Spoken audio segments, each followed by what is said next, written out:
record here anyway, in case that won't work.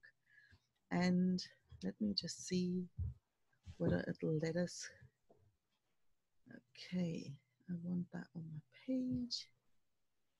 That's the one.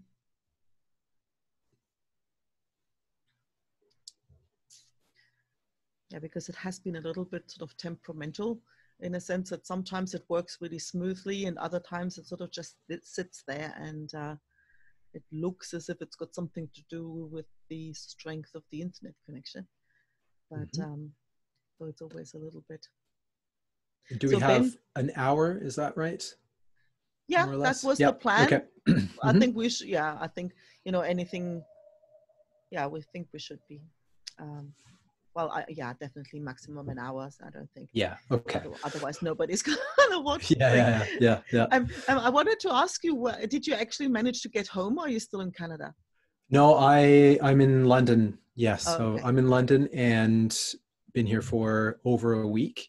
So it's been a bit. Yeah, London shut down. It's just I'm at home. Been at home for since last Friday. So just about a week now. So yeah. But at least, hang on, holy shit. Oh, okay. So it looks as Is that where you live? Yes. London? I'm based in London, but I grew up in Canada, and I was back home just over a week ago. So yeah, but the challenge is my dad's unwell, and I don't know when I'll be able to come back. Yeah. So yeah. We'll see, but one thing at a time. Right.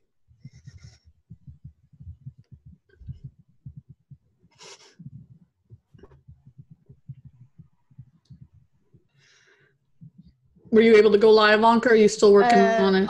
It's still coming along here, but it does look as if it's going. So I can see the preview. So I think we're looking good. Let me have a look and say.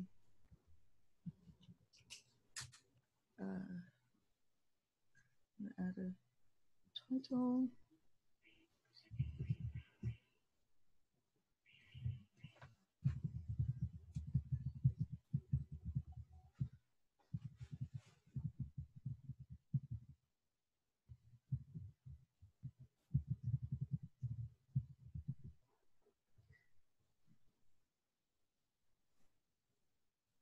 A second. Oh, there we go. Oh, bugger. So this meeting is streaming live on Facebook. So. Well, I don't know. It's like now here it's sort of setting up the stream again. So I don't know whether we're live or not. I don't have a clue now. Don't you just love it? Meeting is now streaming live on Facebook. No, we're not on. We're not in Don't Just Learn Create. No, I was going live on my page because from there I can easier share it to, you know, to the Wisdom Keepers and other groups. Oh yes. So. Recto Mondo. So I'm wondering whether we. Let me check. You want? Yes, please. Because it sort of looked as if it went live, and then all of a sudden it no, there's not. No, it's not there. Because you're not on your business page, right? That was the plan. Yes. Hang on then. Oh God! See, this is why this is just so dodgy. Yes, we're live. We've been live 1 minute. So better shut up better than because like here on the Zoom screen it says live. But before I could click the button, it kind of went away and all of a sudden tried to prepare stream again. So I have no idea whether we're live. But anyway, if we're not, then I'll upload the recording. Who cares? No, we're live. Yes, apparently we are live. I can see stuff. So great. Well, fabulous. That worked somehow with a little bit of witchery. Don't we just love it? Welcome, Ben. I'm excited to have you here. I've really been looking forward to this. Thank you, Anka. I'm really excited about this. This is going to be fun, and I hope that people get some good stuff out of it. And it's an interesting time to talk about uncertainty, obviously. And I was thinking that actually, because the idea for this event came about when I spoke to Ben in the context of exploring his wild idea, which you may have seen. I've just published the episode today. So we talked about his wild idea, and in the context, it made sense to like, let's just hop on a Zoom call and talk about the topic. And here we are. And we had literally no idea when we recorded this how relevant the topic would be, like literally. Yeah, so it's quite amazing. So Ben, tell people, well, tell people a little bit where you are, what you do, and where does the fascination with risk and uncertainty and decision making, where does all of that come from? Okay, so I'm Ben. I'm a Canadian. I'm based in London. I grew up in a town called Windsor, Ontario, but I have lived and worked all over the world. And I guess I've taken what some people have said are some risks in my life, and I don't consider them to be risks, but we can explore that. I work professionally in a large corporate, and I work in the risk management department. And that's kind of okay, but that's actually a little bit boring, yeah, if I'm being honest, in terms of my fascination with risk and uncertainty. I love the concept of uncertainty because it's where everything that's kind of magical about life happens, right? So but it's a fascinating topic because it's so multidimensional. And a few years ago, I wanted to explore uncertainty a little bit more. And so I started a podcast, which is called All Things Risk. And I decided to speak to not corporate types, because that's boring. I wanted to speak to adventurers, entrepreneurs, athletes, thought leaders, people like that. And I've had loads of fascinating conversations. And a few things have really struck me about uncertainty. And one is that we actually have never been taught when we were growing up how to make decisions under uncertainty or how to deal with uncertainty. And for me, the sort of wild idea is to help people do that. So I've got lots of stuff here that I can share, and I don't want to make this an information dump. I want to make this a bit interactive. But in terms of the conversations I have as part of the podcast, the most recent one I've had is with a guy by the name of Dr. Richard Harris, who's an anesthesiologist. And he was instrumental in getting those 12 boys out of that cave in Thailand. And that was just fascinating how these two ideas, here was a problem. Here was a problem that nobody thought about and we didn't know how to get out of. And he brought together two skills, which was his ability to dive in caves and his ability to administer anesthetic. So spoiler alert, they put the boys to sleep and they got them out whilst they were under anesthesia. Regardless, it's just one of those fascinating problems that we didn't anticipate. And by using kind of human ingenuity, it had a happy ending. And so when we think about now, coronavirus, I think we're going to need to do the same sorts of things. So making decisions under uncertainty is a very important skill for all of us. And again, I have a lot of material. What I want to do is test some of that with you. And but before I do that, I don't know who's on the call. It'd be interesting just to understand who we've got and perhaps what you find most challenging about decision making and what you're looking to get out of this session. So Diane, shoot. Do you want to unmute yourself? Go ahead. Okay, thanks. Okay, I'm Diane. I'm Maltese, but I live in the Netherlands. That's just a brief. I'm a coach, and I find myself in a really strange space in this uncertainty of I feel as if I'm not doing enough for my business in the sense that I'm not promoting myself, I'm not pitching, I'm not. In the grand scheme of things, to me, it's feeling so trivial, so small, so unimportant when the world is being faced with what seems to me like a huge crisis. So what I've been doing is what I love doing most, just reaching out, connecting, and creating a space. I created a healing space, and now I'm trying to create a virtual music festival, which is proving to be harder than I thought. But so my question is, in this time of uncertainty, I'm finding it, I don't know, I don't know what's going on really. I'm really swimming in unknown territory, but I'm not swimming in a shark infested place. Mm-hmm. I'm swimming with dolphins. Mm-hmm. But at the same time, it's like, what the hell are you doing, Diane? What the hell are you doing? Why aren't you reaching out? Why aren't you? The only way I know how to offer myself now is by trying to make people laugh and to send love. That it seems really, repeating myself, it seems really trivial to, in the grand scheme of things, it seems so small. The pressure I was putting on myself to have my business grow has now gone. It's vanished. So I'm in a space of really not knowing, absolutely.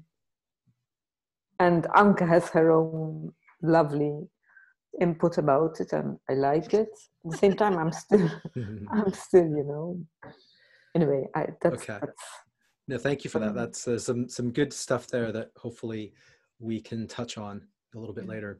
I've got a question as well. What I'm really curious about, and what I'd love you to give your take on, is at the heart of it, we always live in uncertainty. Yeah. Right. I mean, I really like the first time that really struck me was when people thought I was crazy for leaving my permanent job in a bank in London to go off, move to Spain and do who knows what, right? Yeah. And I actually thought, well, part of my motivation was, well, I wanted a little bit more job security, because I got the sense that, in a bank, I'm always one restructuring project away from being fired. So I didn't feel that was secure at all. So there was really that strong sense that certainty is always an illusion. Yes. Right. So given that we're always living in uncertainty, why the heck is making decisions so difficult? Yes. That's great. That's good stuff. We'll hopefully tackle some of that too. Debbie, shoot. You have to unmute yourself though. It didn't work. Okay, it said you could press your space bar, but that didn't work. So I was trying to be technical. Yeah, I mean, Anke and Diane know, and I had touched on it with Ben just real quickly. I have wanted to really leave corporate America for years, just so that I could be more free. And it's very, very difficult, not impossible, to try to build a business working full time. I mean, and I know I'm not unique in that thing. And I had finally made a decision this year. I had told my wife I'm leaving, and she started freaking out because it, hit all the money things. But so just dealing with that, and if I hang out for a couple hundred, if I hang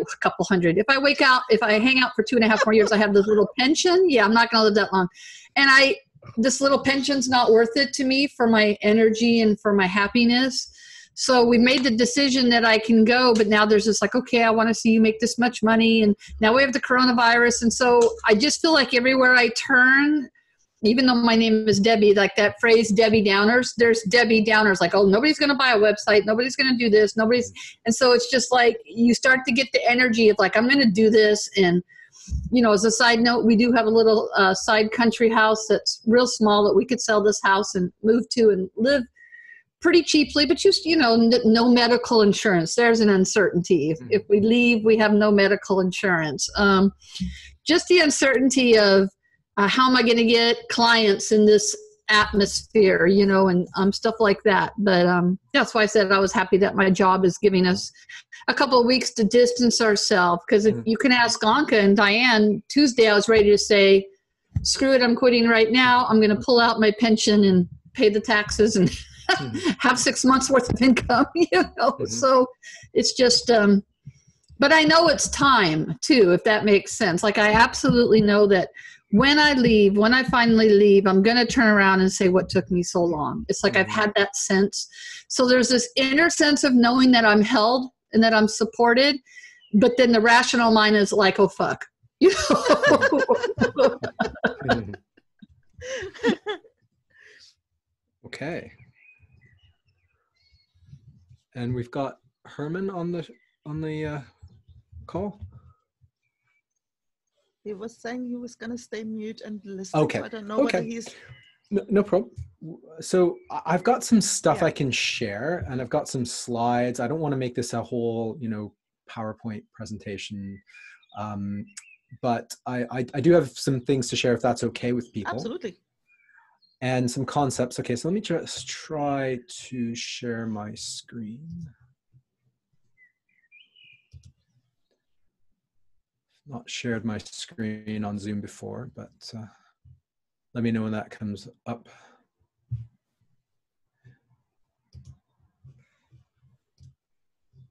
Not seeing you yet. Oh, hang on. When you hit share, then you'll have to choose which screen you want to share. Yeah. Okay. There we go. Looks like now we go. Yep. Yeah. Yes. Here we are. Okay. Let me just. So I'm just gonna. Can everyone see that? Yes. Move that. Move you guys. There we go. So actually, this is this. We started with this. There is no certainty in this world, right? It's all uncertainty, and it's a difficult concept for us to wrap our heads around, but it's the truth.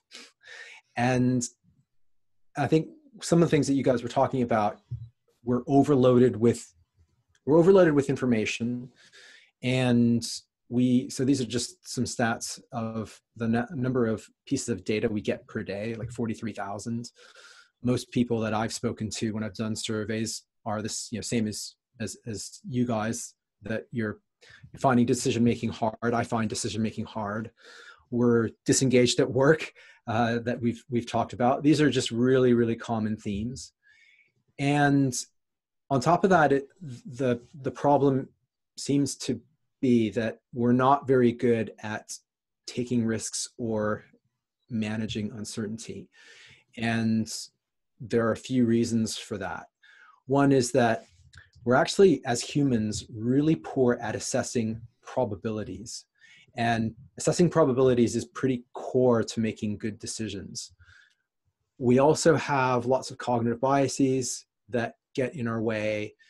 And I think the last bit is that we are receiving all types of confusing messages, both with the mainstream media, with people who sell things to us. Like, I don't know how many adverts I get for online courses, and I know you guys are coaches and things, and cutting through that noise as well is also fairly difficult, and who's genuine and who isn't. And so there's just a lot going on here, and I see this in my day job. This translates to making decisions in big organizations and small organizations. I guess just coming back to some fundamentals, I was speaking to a friend of mine today, and she was talking about the current situation with the coronavirus and how she spoke to 3 good friends in the last day or so, and they're all sort of freaking out about the situation. And the same thing I can see here, and what this whole situation that we're living right now, what that has revealed is, I think, that there's the illusion of control, right? We have the illusion that we can control everything, and we can't. It's intuitively that we understand that, but psychologically or at a sort of deep level, we don't understand that. We can't control everything, but we try to. So Diane, when we're talking about your shoulds and your business, and similarly when Debbie, you're talking about leaving corporate America and your rational self knows you should do this. What what's really challenging here is that it's letting go of that notion that we have control. And what, for a lot of people, this coronavirus thing is really revealed is that this control thing's all a bit of an illusion, right? But it doesn't mean that we don't have any influence over uncertainty. And where decision making comes in is that intersection between what we can do and that uncertainty. And so that's what good decision making is all about, is combining those two things in a way that in my estimation, what we really need is making decisions under uncertainty with calm and confidence. So we can't control the outcomes of everything. The only thing we can control is making quality decisions. Are we making quality decisions? And if we have made a decision that's a quality decision, then we should feel calm and confident. And I'll talk a little bit more about that in a moment. Does all of that make sense, or is it sort of too basic, or any questions or thoughts? How do we know what's a quality? What makes what you probably went there. We're going to go there anyway. Yes. What makes a quality decision a quality decision? Yes. We'll go there. Witchery again, Anke. We just love it. So let's just go there then. Okay. So I want you to remember, there's going to be a lot here that I'm going to throw out. So again, please stop me at any point, because I don't want this just to be me speaking to you. I would like some interaction and also some feedback around, how useful this stuff is, or things that you found particularly useful or that resonated. But 3 things that I wanted you to take away. One is this whole concept of decision quality, which I'll get into in a moment. The other 2 fit under decision quality. And the first one is something I like to call the zone of regret versus the zone of disappointment. So and this is really uplifting, right? It sounds uplifting, or not uplifting, but so when we are making decisions, I tell people to focus on this idea of the zone of disappointment. And what that means is, when you make a decision, if it doesn't work out, are you going to feel disappointment, or are you going to feel regret?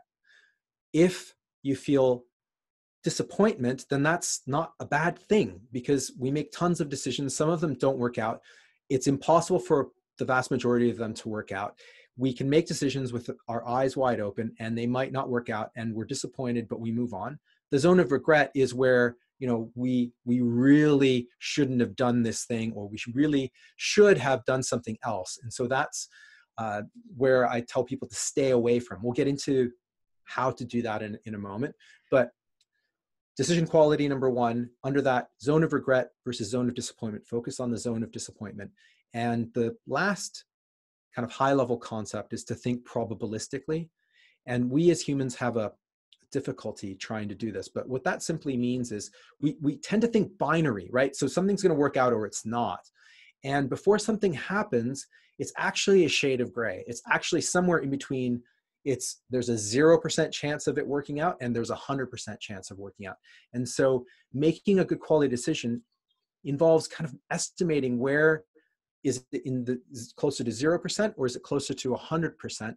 And so where does that kind of sit? You're never going to be able to analyze any decision up to the point where you get it 100% right, where you're 100% sure this is going to work out. That's never going to happen. So it's about understanding where on that kind of spectrum your decision lies. So hopefully that makes sense. And please, shall I just keep going? I really liked what you had to say there, though. That when the zone of regret versus a zone of disappointment, I feel like I've been there for years now. Like every moment that I just don't, because I've made this decision before and then let other factors pull me back in. Mm-hmm. I'm like, I'm not an unhappy person, but there's this miserable side of, oh my God, like even going out to your car on a break and seeing the sunshine and feeling like you're in jail because in 15 minutes you have to walk back in. And so when you said that, that just like struck a chord. Is like, I think I've been living in the zone of regret and trying to keep a happy face and do a good job and do everything. And yet this is, I don't know, that just hit a mark for me because I think I've been in that first half, and I'd rather try and fail than keep living over in the safe zone. Yeah. Okay. That's really great. And it's a lot easier to move on from disappointment than regret, because regret stays with you.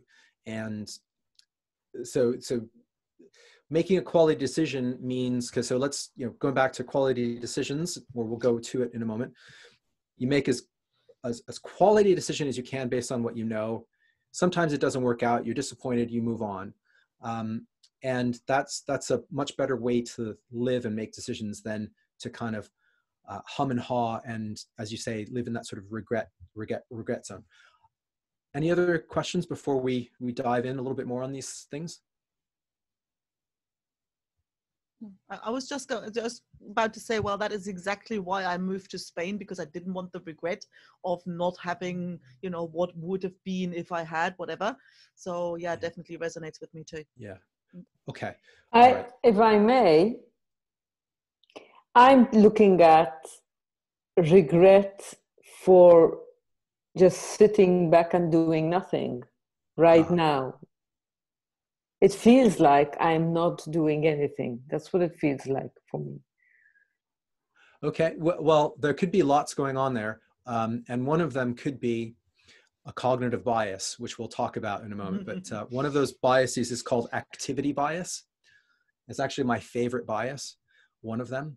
And that's a bias of, I feel better when I'm doing something, but possibly that's not the thing I should be doing, right? Sometimes it feels good to do something, anything, but maybe it doesn't really move the bar anywhere.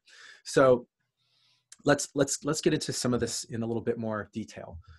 So first of all, decision quality. So we can't control the future. We can only control decision qualities. And what that means is the quality of a decision, the moment the decision is made, regardless of the outcome. That last bit is really important, regardless of the outcome. If you ask most people after they make a decision, whether or not that was a good decision, they will base it on what happened, right? And that is not a good way to measure the quality of a decision. And the reason for that is because there could be luck, good and bad luck. You could have done everything that you possibly could to make the best decision possible, and it didn't work out. And that's the situation. Or you could have, through sheer luck, gotten away with something that you shouldn't have made a decision around. So do you guys like sort of thought experiments? Because I can move on from this, or we can dive into this. No, I think experiments are great. Okay. So in all of these scenarios, you'll be asked to choose something. And if you're right, you get 1,000 pounds. And if you're wrong, you lose 1,000 pounds. And so the first one is, it's the day before the World Cup, and you have to bet on a winner. And there's a model that one of the banks does and says that Germany has the highest chance of winning at 24%. So the question is, do you bet on Germany or not? But I'm going to have to bet on Germany. Yeah, you're going to have to bet on Germany. And then the next one is November 8th, 2016, and you have to bet on the US presidential elections, and the polling data says that Hillary Clinton has a 71% chance of winning. Do you choose Clinton or Trump to win? And the third one is, it's June the 22nd, 2016, and you have to bet on a winner from the Brexit referendum in the UK, and the bookies give Remain a 70% chance of winning. And what's your bet? And the last one is, you have to bet on you pulling out any suit of a deck of cards, and you can bet on one, pulling out a card from any suit except clubs, so you have 75% chance of that, or B, you pull out a club. Right? So So let's see. Let's see what happens. So obviously, in all of these, the first one, if you think about the first one, well, if you bet on Germany, that was a quality decision, right? That was the best decision to make, even though you only had 24% chance. So all of the other countries had less than 24% chance. So if you had to bet, you bet on Germany. It didn't work out, but you had that was the quality decision. And second is same thing is you would, if you were just purely betting, you would bet on Hillary Clinton winning because that's the best decision. The third one, again, you would bet on a Remain victory because that's the best decision. And the last one, you would bet on any suit except clubs. And so sometimes, when we make a decision, we get that, that residual 25%, 29%, these kinds of things. So if you lose all your bets, right, you didn't make the wrong choice. It just worked out through sheer luck that it didn't work out, but you made a quality decision. Mm-hmm. And what we need to practice is how to make quality decisions time and again, because one decision isn't going to really make or break us. If we make quality decision after quality decision, after those decisions add up, then we'll get more of the kinds of things that we want. So that's what I mean by decision quality. We had a question, that's an interesting one. I would like to kind of pass that on to you. Do you think that decision quality could also mean how we feel at the moment when we make the decision? Yeah. If we feel good, then it's a quality decision. That's interesting. So I would say no. And so this is why. So how many of you make decisions on a gut feel or have done? Right. So gut feel is really deceptive. And one of the things that I have learned is never make a decision based on gut feel. And there's a number of reasons for that. A gut feel is a good thing for us to listen to. So listen to your sort of intuition. Very important to listen to our intuition. Absolutely. Because there could be a lot going on here. And I'm going to talk about my own decision quality framework in a moment. But what also could be going on is you're just rationalizing something that based on feeling that you should be actually ignoring. Gut feel works in certain contexts, and those contexts are when, and there's science behind this, that when you have these stories of, say, a firefighter who jumps out of a burning building before it explodes, or a doctor doing surgery and says that something doesn't feel right. And the environments in which a gut feel works is when it's a repeated environment. So the person has seen something multiple times. And so something in their subconscious is working and telling them something feels off.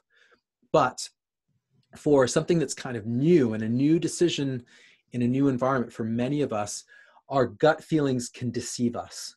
So I say, listen to your intuition, but don't make a decision based on only your decision, your intuition.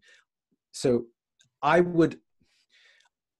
think so decision making is a practice, and I think the more that you practice a decision quality framework, the more you will feel better about your decisions at the time that you make them. But it's a very interesting topic. But no, I would say just because you feel good at the time you make a decision is not necessarily great. But if you don't feel right about a decision, then you should be thinking about why that might be the case. And I want to talk a little bit more about how that might manifest itself. We had another question. Yeah. What about using muscle testing? What do you mean muscle testing? Well, I'm not an expert. I kind of know vaguely how it works, where it's basically to make a decision, you use some resistance against your muscle. And if you kind of don't really want it, it's kind of your muscles sort of go limp. And if I don't know, I don't Jill, I hope I didn't totally butcher that explanation, but I think I think that's really interesting. I think there's probably all kinds of ways in which we can, I think what these questions get at is trying to connect with our deeper selves.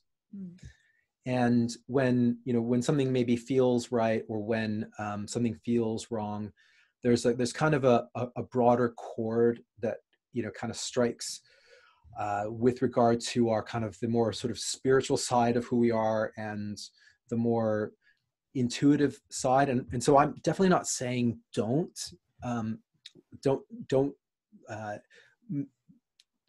listen to those things. But what I am saying is don't use those things as the sole factor of making a decision. And I think those of us who, if you do this kind of internal work about understanding who you are and have self-awareness, I'm going to talk a little bit about that. Then I think that's an incredibly important guide. But I would be very hesitant to say, just go with your gut. And actually, there's another bias called hindsight bias, which is when we turn around and we say, this decision was a good one, or it wasn't because of how it worked out. And we do this a lot, right? And so we do it when something doesn't work out, and we say, oh, I'm never going to do that again. And we do it when something does work out. And when that happens, we get overconfident. And the next time we have a similar situation, we make the wrong choice. And some of this comes from poker, actually. This is, I had Annie Duke, who is a World Series of Poker champion, on my podcast. And she has, it's a great conversation. She has a book called Thinking in Bets, and really, really useful. So there's some good stuff here, and good stuff in that book. But okay, so I want to talk about decision quality. And so I really love this quote from the Book of the Samurai. I'm a martial artist, so some of my references are sometimes martial arts related. But it's, in the words of the ancients, one should make a decision within the space of 7 breaths. And I kind of read that as, this is a decision quality framework, right? So sit down, breathe, 7 breaths, and make your decision. And then once you make the decision, what's really important is that you don't look back. And so I created a framework based on 7 breaths. It's a little gimmicky, but I think everything's there from a content perspective. And what I want people to be or to feel when they make decisions is this sort of idea of being calm and confident when you make, not just when you make the decision, but when you implement the whole cycle of that process. I think some of us we're anxious, we're afraid, sometimes we have regrets. I have done this a lot in my life, second guessing. So wonder what my world would have looked like if I did this thing, right? And that's just sort of rumination, and it's not very helpful. And so what I want people to feel more is calm and confident about the decisions they made, because they've been through some type of a process, and they know that, look, if this doesn't work out, that's a disappointment, but I'm calm and I'm confident. And it's a cycle. So we train our decision-making muscle. We're able to repeat and repeat and repeat and make good decisions that add up over time. And so for me, that's what I want you guys to feel with your decision-making, and hopefully to get some of that with this conversation. So this is my sort of seven-step process. So I can go through these fairly quickly, Anka. I know we've got some time. We've got 15 minutes or so, but this is actually a whole sort of course of stuff. So I'm going to try and compress these things. Shall I rattle through them, or? Yes, please. Yes, yeah, please. Okay.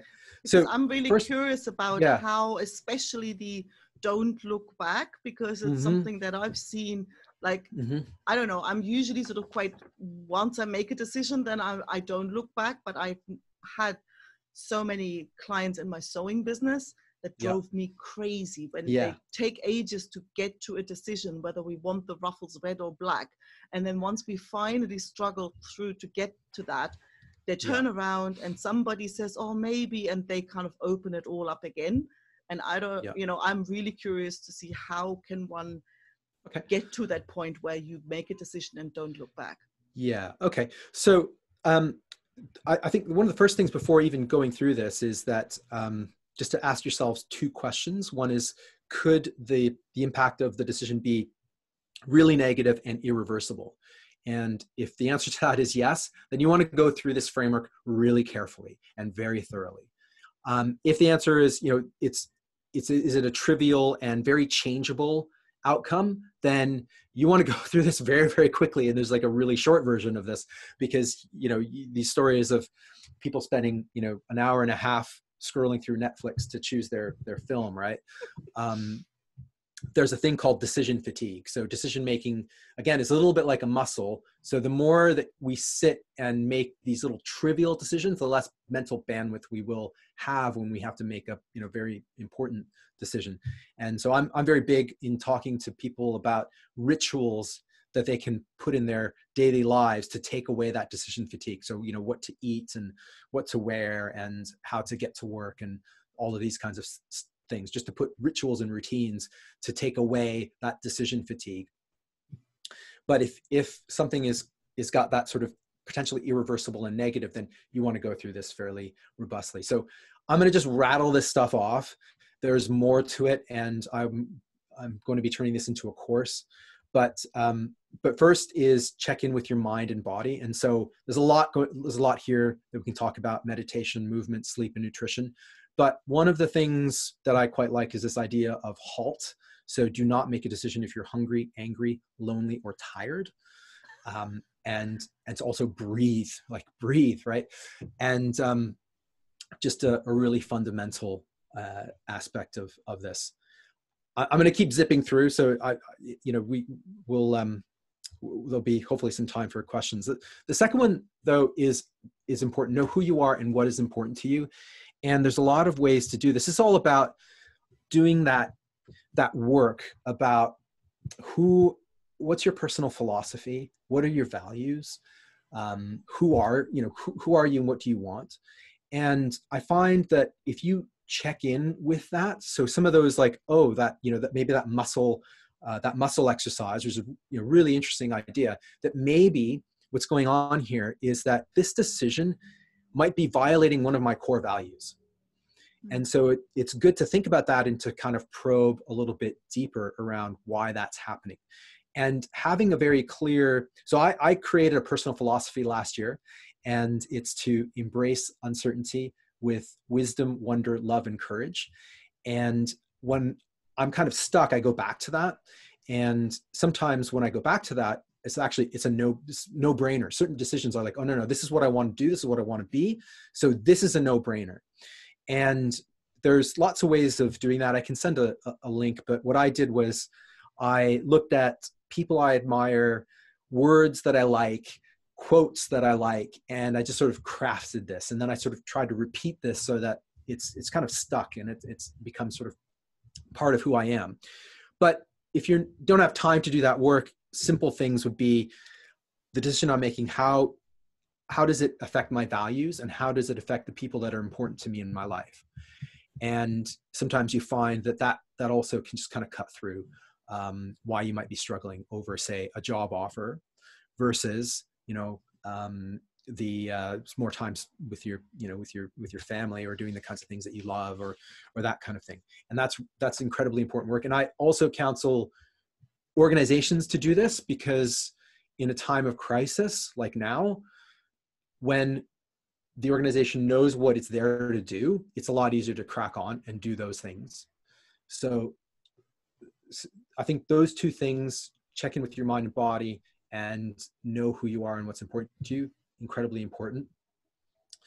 Third one is know what you want. Okay, so this sounds like, oh, well, that's duh. Well, actually, a lot of people don't know what they want, right? And that changes a lot. One of the exercises that I quite like is something called the 5 whys, which is, you think about like a kind of superficial objective and you say, well, why do I want this? And then you kind of go through and ask just the question why 5 times. And you should get to the kind of root of, what do I really want? And you might find that doing this exercise that, look, I thought I wanted this, but actually I want that. And that clarifies, that helps me make the decision that I need to make.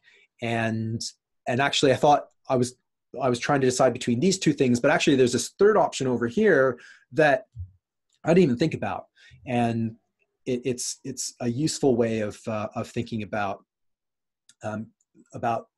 what you want. Because when you think about uncertainty, well, what is, and risk, what is at risk? What are the things that you're trying to get out of this? So the other thing is, if you've done any visioning work, is really important. So it's helpful to think through not just, that kind of superficial objective, but think about, well, what does it look like? What does it smell like? What does it feel like? And that again is a great way to think about making a decision, putting a decision into the context of that. I'm going to go on, right? I'm covering a lot of stuff here in a short period, and we can keep the conversation going. But fourth one is knowing what could go wrong. And I think one of the best ways of doing that is an exercise called the pre-mortem, right? It sounds a bit dark. It actually is pretty dark in that you sit there and what you do is you think about what you're deciding on and you assume it went wrong. And then you ask, how did it go wrong? And why did that happen? And how could we have prevented it? And it's helpful if you do this exercise, not on your own, but with other people, and particularly someone who can come in, play the sort of devil's advocate role, and actually, try and pick holes in your plan. I had a podcast guest, his name is Casper Craven, and he sailed around the world with his family for 2 years. They had 2 young kids, actually 3 young kids. And he did this sort of thing in many ways. He was talking about it with all his friends, and they would ask, or they would say, well, what about school? And what about kids getting sick? And what about storms? And what about this and this? And he didn't, ignore them. He wrote that all down, and then he made a plan for how to tackle all of those things, right? And one of the things you could do is this sort of just simple sort of categories. So the PEST or PESTLE or one of these things where you just kind of say, okay, under, so PEST simply stands for political, environment, social, technological. And it's just a way of identifying certain things that could go wrong. And so you just kind of, it's like getting a worry list out on a piece of paper and thinking it through, and then putting, kind of plans in place for how you would do this, how you would deal with this. And that's the kind of long version. I think the short version is you ask yourself 2 questions, which is, what important information have you not fully considered yet? And the other one would be, have you addressed all the ways in which this could fail? And again, a useful sort of exercise. And this sort of pre-mortem exercise kind of feels dark because you go into the sort of abyss of like all the things that could go wrong, but you come out the other end of it with this idea of, first of all, a lot of the things that I'm worried about aren't, not very likely to happen. And second of all, you think about, well, actually, if they did happen, I'd survive them. And that, again, gives that sort of sense of confidence. Number 5 is to know your options. So so that idea is about, first of all, reducing the number of, like, the whole range of options that you might have. And I've got a framework around how you could create something that sometimes we think we've got this sort of big decision that's sort of make or break. And actually a lot of decisions aren't make or break. There could be some things that you could do to kind of hedge your bets. So for example, experiments. So going out and doing, instead of just thinking about, I'm going to quit my job and then move to Spain, like Anka did, is to think about this as a progressive thing. So, maybe try it, maybe go out there for holiday, maybe try it for a few months, and have this sort of incremental thing where you sort of slowly get comfortable with the change. And to look for ways to have some experiments. And there's some good stuff about, like, taking your choices, kind of ranking them, and to think this sort of idea of probabilistically. So putting some probabilities around the different options in terms of them giving you what you want. So that's a sort of long version. And again, here the short version is ask yourself why you might be wrong. So reduce the number of options to, instead of 12 to maybe 3, and then ask yourself why you might be wrong. I'd love to talk more about cognitive biases, but I think we're gonna run out of time. But this is all about thinking about your decision errors, right? Your thinking errors, and what types of assumptions do you have? So there's a whole range of these things that I just love. Let me just, I'm just fast forwarding here. There's all kinds of, as you can see, there's all kinds of stuff, but this is one example of confirmation bias. And there's a whole range of them. So there's the availability heuristic, which is if you can remember something, it must be important, but it may not be at all.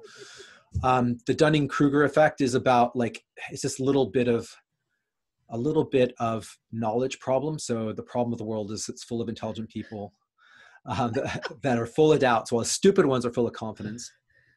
There's gambler's fallacy. So it's thinking about, you know, if tails has come 3 times in a row, then the next one's going to be heads for sure. Projection bias is an interesting one, which is, so going back to feeling, right? So projection bias, I love this now. I love this now.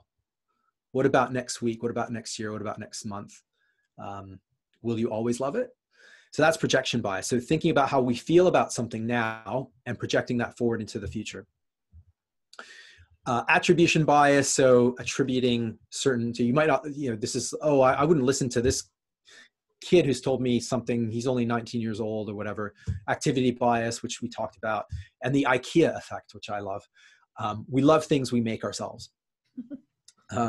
So these are all things that all thinking errors that we have. And there are a number of ways in which we can overcome them. One of the best ways is to have a close-knit community of people that can call you out on your bullshit and can say, well, have you thought about this? Have you thought about that? And I think that would be, you know, that's a great way of, if you can create that sort of community or use this or other communities to do that with a decision, particularly give them that devil's advocate role, that would be great. And the other thing would be, if you could also find a way, this is also an idea I had, is if you could give that decision to somebody who doesn't know you at all, and you present them with all of the facts, then what would they say to you? And you might find some very interesting insights. And then you go back into that process.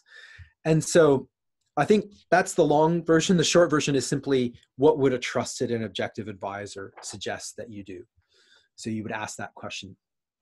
And so if you get to that point of these 6 steps, then you're in a position of making the decision.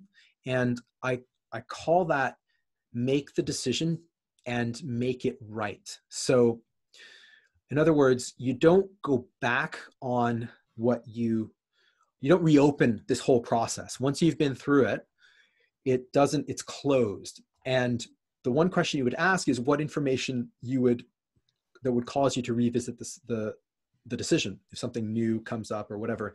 But if not, then what one ought to do is, first of all, hopefully you feel calmer about what you've decided, and you've been through that process, and you can kind of go back and think, oh no, we did that pre-mortem, so oh yeah, if this worst case thing happened, we'd do that. Okay, and you just kind of keep going. But also, you know, accountability groups and having people kind of hold you to account for this, I think is really, really powerful. And other ways to just kind of get into that sort of habit formation. But I would argue if you've been through a process like this of decision quality, then you'd be in a much better place to continue. And then I would say this is a cycle. So this is something you would do for all types of decisions. And you'd kind of, I think you'd find that you would create more of a bias for some of the actions that you should be and want to take. So that was a really, really fast download. So I'm gonna stop it there because I threw a lot of stuff out at you, and open it up for questions. And I'd love to continue the conversation if you are so inclined. Diane, shoot. I'm really struck by one of the slides I didn't realize it was a quote by Bobovsky or whatever. I really doubt. And I think my own intelligence gets in the way, even though that might sound arrogant. So I apologize if it does. I'm also someone who really moves with my gut feeling. So it hasn't really answered my questions as to what Anke and I have talked about this, about what I've been doing the past 2 days, and she says, and I think she's right. It's the first time in 5 years that I've showed up without thinking, what's in it for me? What's in it for me? And I think when we let go of that weight, how am I going to get clients? How is this going to work? I think we show up differently. Well, I think that connects somewhere into your values and your purpose. And I think that's possibly a good way to reframe when you get, so I find the same way when I don't really want to do something, or I'm worried about how I might show up or that kind of thing. And I just think about, well, no, I'm actually, I want to help people. So that's more important to me than how I look. Then it's a way of making a decision, because if you're connecting to your emotions would be based on, I think, what you think about yourself and the self-talk, and that relates to your values and your vision. And I think if you make that connection, I think that it's a great way to move forward. That's my initial reaction when I hear that. Yeah, and I appreciate that it's not a 1, 2, 3 solution. So Ben, what I can say is that whilst listening to you, and I'll just say this and I'll stop. Whilst listening to you, I decided to do my weekly promo based on something else. So I've taken something. Thank you very much. Okay, you're welcome. I'm glad you took something. Yeah, actually what strikes me, that like that systematic process, because it's oh, my like mic is on now. Oh, Julius. Yeah, you go ahead. No, sorry, you go. No, I was just thinking, because something that I keep observing is, I think everybody sort of intuitively goes through a process like that when we talk about a kind of biggish life decision. Should I move to Spain? Should I take that job? But what I find where people struggle with this, like they make a big deal out of decisions where you think, well, it doesn't really mean anything. Like the classic example, should the top ruffle be black or red? Well, who cares? Like literally, there's nothing at stakes, and people make this big drama about it, around it. And so I think being conscious of a process like that, I think you stop right at the very first thing. And I think it would come to your awareness that, well, actually, I'm making a fuss over nothing. Yeah, and just having that sort of that question for me, it's just, is this irreversible and potentially negative, or is this trivial and changeable? And if it's trivial and changeable, it's like, okay, just get out. We're watching this, right? We're doing that, right? And so, yeah, and I think it's because also that sucks bandwidth from our our cognitive capacities when we kind of, I don't know, should I have the chili with lime dressing, or should it be the soy? Exactly. I don't know, like, what does this say about me? Or I don't know. We've got comments here. Sometimes we overthink too much to make a decision. I'm the queen of overthinking. Yep. That's me. Too much choices, man. Yeah. Julius, what were you going to say? Cut you off. Well, I was going to say it's quite interesting. I got lost from it, and also thank you very much, by the way. And though I wasn't present, I was still doing how evening start with kids and trying to tune in. Yeah, but thank you very much. What you said to Diane regarding the value stuff really resonates with me, because as soon as you mentioned that, I start thinking straight away, okay, so how do I base my decision and what they base on? And I think a lot of them, the value for me is I tend to put other people's first as opposed to me, I assume, not asking what's in it for me. So that's really what I'm taking from this session here. It's okay, be mindful, you know, how much, and if it's always based on those values, then I'm always going to be on the losing end. You know? Yeah. Doing that work about what your values are, I think, is really important. I would, if you talked to me 20 years ago, I'd be like, this is just, but it's so important as I, you know, get older, and you know, it's very helpful. There's a wonderful talk by Ruth Chang, TED Talk. She talks about this, making decisions on your values, and you can change your values. You know, you can just do that work, and if you don't like them, you don't like what certain aspects about them, then you can change them. But the thing is important to go back to them on a regular basis, and to remind yourself of who you said you wanted to be, and to enact that on a regular basis, on a daily basis. Thank you very much. Yeah, welcome. And would this be on your site? We recorded, yeah. Yes, that's recorded. Yeah, absolutely. Yeah, okay. I'm recording it. So we can go back and listen. Absolutely, yeah. That's okay. definitely wanted that recorded. Yeah, Jill says she's really enjoyed this. Thank you. We didn't look at random. The whole. I think that's randomness. Almost like a that's I don't know. It might even be a different separate call. Well, yeah. I mean, randomness is an interesting. Yeah, it's an interesting topic. Yeah, I don't really know if I have anything profound to say about it at the moment, but it's. We certainly are living at a time of profound uncertainty. And I remember 2008 and 2009 when all the global financial crisis happened. And I was at a conference, and there was a panel discussion, and I don't believe things are random. Okay. There was a thing about, there was a bunch of bankers there, and there's one banker who got up and said, I want to know from the panel, you know, when are we going to go back to normal growth, and the panel just kind of said, we're not.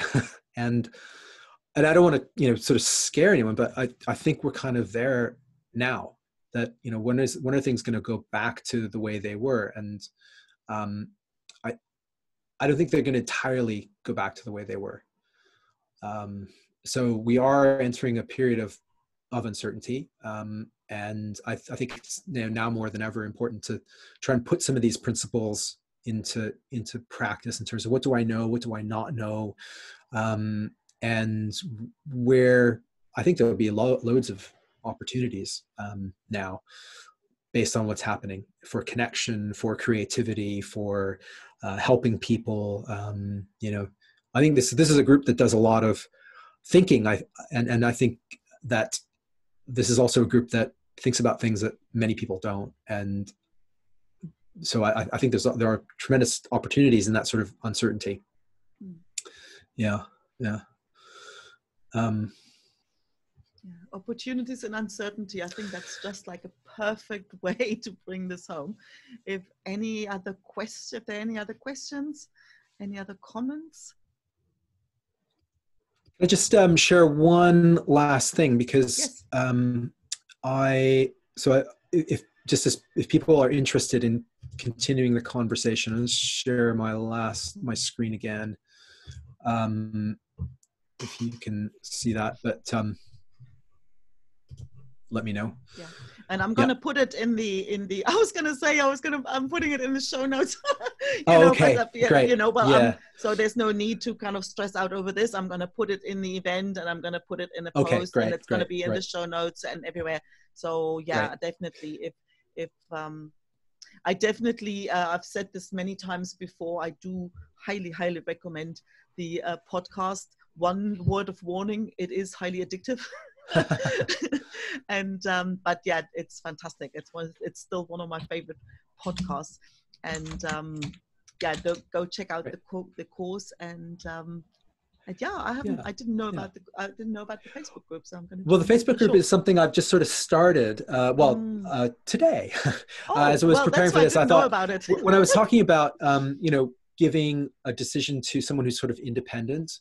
So I was thinking about creating a small community of people who you can kind of say, well, I'm thinking about doing this, and you have a session where, okay, well, let's try and poke holes in it. Well, let's try and have you thought about this or that, and try and use this sort of decision quality framework, so that it can help you. And the other thing I'd be very happy to do is, if you have a specific decision that you're interested in, happy to do a call with you, like a decision clinic, and we can kind of walk through and talk through it, and help you with decision quality aspects of it.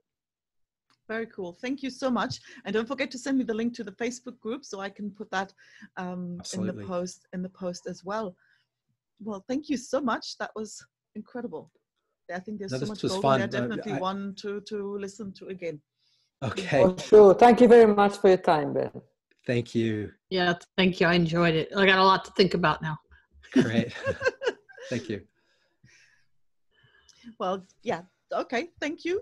Thank you very much. All right. And Stay safe, everyone. And to you soon. Bye-bye. Thanks, Anka. Bye. Bye. Bye. Bye, Julius. Bye, Herman. Bye, Cliff. Bye, everyone. Bye. Bye.